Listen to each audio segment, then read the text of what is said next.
अजितदादा आल्यापासून वेगवेगळ्या अडचणी आहेत, म्हणजे वेगवेगळ्या पद्धतीच्या अडचणींना तुम्हाला सामोरं जावं लागतंय. तो पक्षच तुमच्याबरोबर नव्हता किंवा इतका ट्रेडिशनल विरोधक होता तुमचा की ते एक महत्त्वाचं कारण त्याच्या मागे असेल. पण आजच जर हाच विरोध बघितला तर रामराजे नाईक निंबाळकर मला वाटतं आज परत एकदा कुठंतरी आपला विरोध दर्शवणारे. त्यांचं मूळ कारण मला वाटतं जयकुमार गोरे आहे. पण एकंदरीत काय सुरू आहे? अजितदादा महायुतीमध्ये आल्यानंतर ज्या ठिकाणी 24 जागा अशा जिथे आम्ही समोर लढलो 2019 मध्ये 24 ठिकाणी बरोबरीची आम्ही त्या ठिकाणी लढत दिली. 200 मतांनी, 500 मतांनी, 1000 मतांनी, 2000 मतांनी राष्ट्रवादी समोर आम्ही पराभूत झालो. भाजपकडे 24 फेस असे आहेत की जे अजितदादाच्या उमेदवारांना प्रचंड ताकदीने फाईट देऊ शकतात. आता या 24 लोकांना असं वाटतं की आम्ही कसं आता आमचं आयुष्य राहील, त्यामुळे थोडी अस्वस्थता आहे. राजकीय निर्णय झाला, अजितदादा आले. आता एनडीएतनं आम्ही त्यांना कमी करू शकत नाही, तेही जाऊ शकत नाही. आम्ही आता एकामेकाशिवाय त्या ठिकाणी सरकार चालवू शकत नाही. महायुती प्रचंड घट्ट झाली आहे. अशा वेळी मात्र जे 23-24 मोठे नेते आमचे अस्वस्थ आहेत त्यांनाही आम्ही व्यवस्थितपणे हँडल करणार आहोत. त्यांनाही व्यवस्थित आकुपाय करणार आहोत. त्यांच्या राजकीय भविष्याची चिंता आम्ही केली आहे. पण शरद पवार साहेबांकडले जे लोक अजितदादाकडे गेले त्यातल्या काही लोकांना असं वाटतं की आम्ही अजितदादासोबत निवडून येऊ शकत नाही. ते काही लोक शरद पवार साहेबाकडे पुन्हा चालले. पण असे अनेक लोक आहेत ज्याची मला माहिती आहे की शरद पवार साहेबाकडले सुद्धा अनेक लोक अजितदादाकडे ॲप्रोच होऊन आहेत. म्हणजे असं नाही आहे की नेमके अजितदादाचीच आहे, पण शरद पवार साहेबाकडले खूप लोक अजितदादाकडे येण्याचा प्रयत्न करत आहेत. खरं आहे की त्यांची विचारधारा, आमची विचारधारा, त्यांचे विचार, आमचे विचार वेगवेगळे आहेत. त्यामुळं काही डॅमेज तर दोघांनाही आहे, त्यांनाही आहे, आम्हालाही आहे. त्यांच्याही लोकांना वाटतं की भाजपामुळं आमचं नुकसान झालं, म्हणजे महायुतीत गेल्यामुळं. असं त्यांचा एक वर्ग आहे अजितदादाकडे. असं नाही आहे की त्यांच्याकडे एक वर्ग नाही आहे. त्यांच्याकडे एक वर्ग आहे की महायुतीत गेल्यामुळं अजितदादाचं नुकसान झालं. आमच्याकडे एक मोठा वर्ग आहे की अजितदादा आल्यामुळे आमचं नुकसान झालं. पण आता राजकारणामध्ये जर ठरला तर अर्थ नाही. जी स्थिती आहे ती आहे, त्यातनं आम्ही मार्ग काढू. म्हणजे दादा थांबणारच? 100% थांबणार. दादा हे आता एका विचाराने आले आहेत आणि आता दादा मला वाटत नाही ते शब्दाला फार पक्के आहेत, कणखर आहेत. जो निर्णय त्यांनी घेतला आहे मला नाही वाटत अजितदादा आता कुठे त्यांचं काय राजकीय फायदा नुकसान हे कधी बघणार नाही. त्यांनी घेतला निर्णयात ते पुढे नेणार आहेत. पण दादांची लोक जेव्हा शरद पवारांकडे वापस जातात तेव्हा तो एक वेगळा भाग आहे. पण जेव्हा भाजपचे एक 22-23 लोक अस्वस्थ आहेत ते शरद पवारांकडे जाऊ शकतात. म्हणजे आता जसं आपण समरजित घाटगेंचं पाहतोय, हर्षवर्धन पाटलांचं पाहतोय, तर अशी ही जी अस्वस्थ नेते आहेत ही त्यांना पवारांचा पक्ष स्वतःकडे खेचू शकतो. ह्या सिनारिओबद्दल भाजपचा काय? निवडणुकीच्या काळामध्ये सत्ता बदल करणारे किंवा पक्ष बदल करणाऱ्या लोकांना किती लोक मतदान करेल हाही एक प्रश्न आहे. आम्हीही ते अनुभवलेलं आहे. आम्ही वेळेवर आणून उमेदवारी दिली, त्यांचे काय झालं हे आम्हालाही माहिती आहे. आणि पवारसाहेब आमच्याकडून गेलेल्या लोकांना उमेदवारी देऊन काय होणार आहे हे पवारसाहेबांनाही माहिती आहे. त्यामुळं आजच भाजपचा कोण नेता तुतारीकडे जाईल, तो निवडून येईल असं समजू नका. तोही भाजपमध्ये आला आहे, तिकडे तुतारीकडे गेला तर तुतारीवालेही जे लोक आहेत ते आपली तुतारी लावून ठेवतील. त्यामुळं असं नाही आहे की 4-5 ठिकाणी असं होणार आहे भाजपचं. 4-5 ठिकाणी भाजपाचे नेते शरद पवार साहेबाकडे जातील. आम्हाला 2 माहिती आहे, अजून 3 कुठले आहेत? जातील 4-5. त्यानंतर मात्र तिथे गेल्यावर तिथे तुतारी लावणारे खूप आहेत. त्यांना भाजपच्या लोकांना गेल्यावर आम्हालाही त्याच्या अडचणी कधी कधी येतात. आम्ही जेव्हा नवीन इन्कमिंग घेतो तेव्हा आम्हालाही त्या ठिकाणी पक्षामध्ये सेटल करायला 2-2, 3-3, 5-5 वर्ष लागतं. जनताही सुद्धा आम्हाला विचारते तुम्ही यांना का आणलं वेळेवर. त्यामुळं हे राजकारण जे होतं वेळेवरचं ते काही फार पोषक नसतं. अजितदादा हे बारामती लढणार का, हा आता एक मोठा प्रश्न सगळ्यांच्या समोर आहे.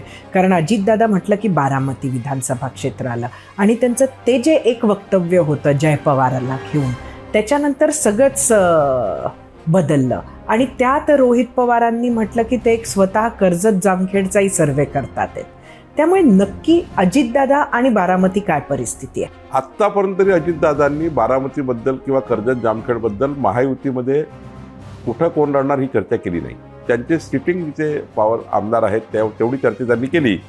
आता बारामतीचा निर्णय काय करावा हे अजितदादांनी ठरवायचं आहे. त्यामध्ये त्यांनी अजून काही त्यांचा आमच्या महायुतीच्या बैठकीत तरी कोण कुठं लढणार याबद्दल पण आपण भाजपचे प्रदेश अध्यक्ष म्हणून एक आमदार तुमच्या युतीत असलेल्या लोकांचा जो आहे त्यामुळे तुमच्यावर सुद्धा परिणाम होणार.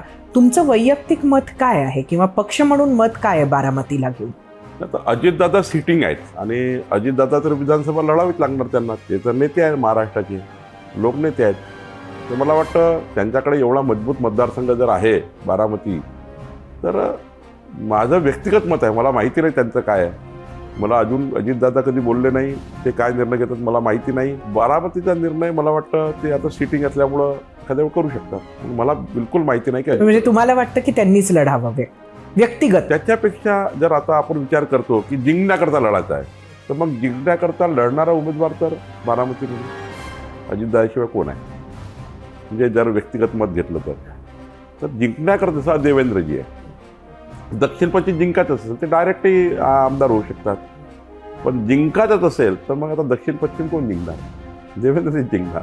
कोपरी पाच पाकडी ते एकनाथ शिंदेनाच लढावी लागणार. अनेक मोठे नेते आहेत ज्यांना आपापले मतदारसंघ जिंकावे लागणार. तर मला वाटतं बारामतीचा निर्णय अजितदादा तसा घेतील. असं कळतंय की राष्ट्रीय स्वयंसेवक संघाची इच्छा आहे की नितीन गडकरींनी मैदानात उतरावं प्रचाराच्या महाराष्ट्राच्या आणि ताकदीनं उतरावं. नितीन गडकरीजी सुद्धा असा निर्णय करणार नाही. त्यांनी यापूर्वीच अनेक वेळा सांगितलं की महाराष्ट्राच्या राजकारणात मी पाऊलच ठेवणार नाही.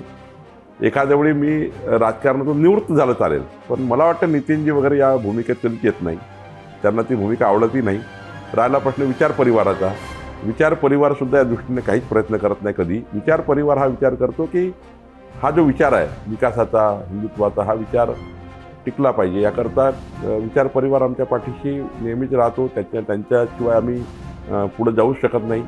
पण मला वाटत नाही की ही कपोलकल्पित बातमी तयार करून कोणीतरी आपापलं राजकारण, आपापलं काहीतरी समोर नेण्याकरता, घोडं समोर नेण्याकरता दाखवली आहे. मला वाटत नाही विचार परिवार असा विचार करेल. खरं तर मी आपल्या दर्शकांना सांगू इच्छिते की संघ परिवारासाठी आता हा नवीन शब्द आहे विचार परिवार, जो चंद्रशेखर बावनकुळे म्हणतात आहेत. पण हा जो विचार परिवार आहे तो गडकरींना त्यांनी मुख्यमंत्री वगैरे बनावं ह्या कारणाने नाही, तर भाजपाला प्रचारात नितीनजींची मदत व्हावी विधानसभेत सुद्धा, या पॉईंट ऑफ व्ह्यूनं त्यांनी फक्त प्रचारात उतरावं, ताकदीनं उतरावं असं म्हणतोय असं कळतंय. पण पक्ष त्यांना असं म्हणत नाहीये. 100% पक्ष म्हणताय. नितीनजीचा मी 1 महिन्याचा कार्यक्रम आत्तापासनं प्लॅन केलेला आहे. नितीनजींनी मला शब्द दिला आहे की 1 महिना पूर्ण वेळ मी महाराष्ट्राकरता 100% जिथं सांगाल तिथं जाईल. त्यामुळं नितीनजीचा निवडणुकीचा प्लॅन तयार आहे. नितीनजी पूर्ण वेळ प्रचारात राहणार आहे. कोणीही संभ्रम करायची गरज नाही. विचार परिवाराला घेऊन ना सुद्धा अनेक प्रश्न होते की लोकसभेमध्ये पाहिजे त्या ताकदीनं विचार परिवार उतरला नाही मैदानात. मात्र आता महाराष्ट्राची निवडणूक बऱ्यापैकी त्यांनी हाती घेतलंय असं समजायचं का?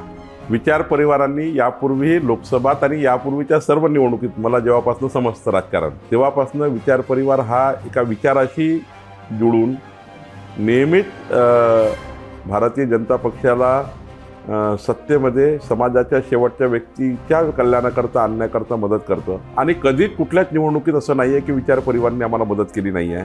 आणि आम्ही सुद्धा राज्याच्या संपूर्ण टीमने विचार परिवाराला विनंती केली आहे की यावेळीसुद्धा विचार परिवारांनी आम्हाला जिंकण्याकरता, एका विकसित भारताकरता, महाराष्ट्राच्या विकासाकरता, विजनरी विकासाकरता विचार परिवारांनी आम्हाला साथ द्यावी अशी विनंती आम्ही केली आहे. विचार परिवाराशिवाय आम्ही त्या ठिकाणी खूप ठिकाणी पूर्ण नाही आहोत.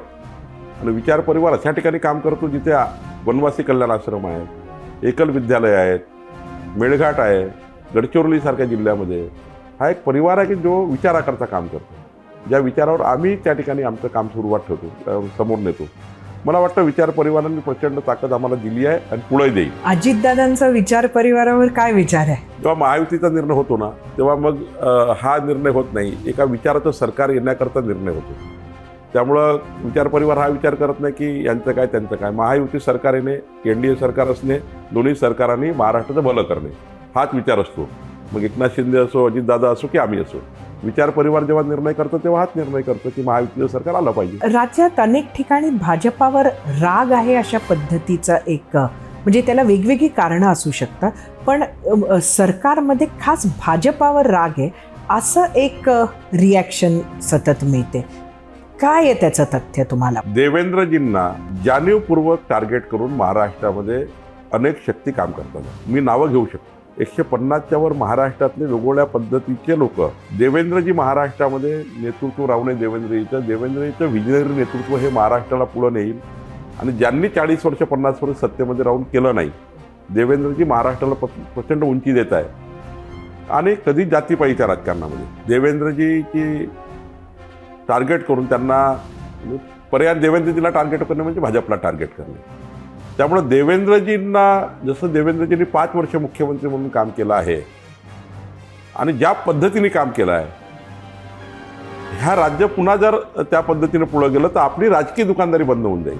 मी तुम्हाला जाव्याने सांगतो, देवेंद्रजी जर 2019ला कंटिन्यू झाले असतं ना, तर महाराष्ट्रातले 2-3 पक्ष समाप्त होऊन गेले असते. आमच्यामुळं नाही, देवेंद्रजीच्या कर्तृत्वामुळं, देवेंद्रजीने केलेल्या अनेक विकसित मोदींच्या सोबत काम केल्यामुळं, ज्या पद्धतीने देवेंद्रजीने महाराष्ट्र 5 वर्ष विकसित संकल्प घेऊन विणलेला आहे मागच्या 5 वर्ष, तो 2019 ते 24 गेला असता, उद्धव ठाकरेंनी थोडी जर गडबड केली नसती तर मला वाटतं की राजकीय दुकानदाऱ्या बंद झाल्या असत्या. म्हणून त्यांना असं वाटतं देवेंद्रजी आले की आमची राजकीय दुकानदारी, आमचे अनेक पक्षाचे लोक देवेंद्रजीच्या विकसित कामाला लक्ष हे देऊन तिकडे जातील. आणि त्यामुळं थोडी भीती आहे. हे सर्व जे होत आहे, भाजप टार्गेट आणि देवेंद्रजी टार्गेट, नेतृत्वाची भीती ही, आणि मग जातीय समीकरण, या महाराष्ट्राला जे आता कीड लागलेली आहे, ज्यांनी लावली आहे त्याला ती लखलाभ आहे. पण महाराष्ट्राच्या राजकारणात जी कीड लावली आहे त्या किडीमुळं देवेंद्रजीला सुद्धा टार्गेट करून भाजपला टार्गेट करण्याचा प्रयत्न आहे. विकासाला समोर नेण्याचा प्रयत्न महाराष्ट्रात नाही आहे. हे जे 3 आणि 4 लोक एकत्र आहेत, नरेटिव्ह फेक आणि हे 3 पार्टी, त्या नुसत्या दिवसभर वेगवेगळ्या पद्धतीने अभिमन्यूसारखा वध देवेंद्रजीचा करण्याचा प्रयत्न करतायत. पण देवेंद्रजीला चक्रव्यूहात जाता येतं आणि बाहेरही निघता येतं. त्यामुळे मला असं वाटतं की त्यांनी तयार केलेला जो चक्रव्यूह आहे हा लवकरच तुटेल. एबीपी माझा, उघडा डोळे बघा नीट.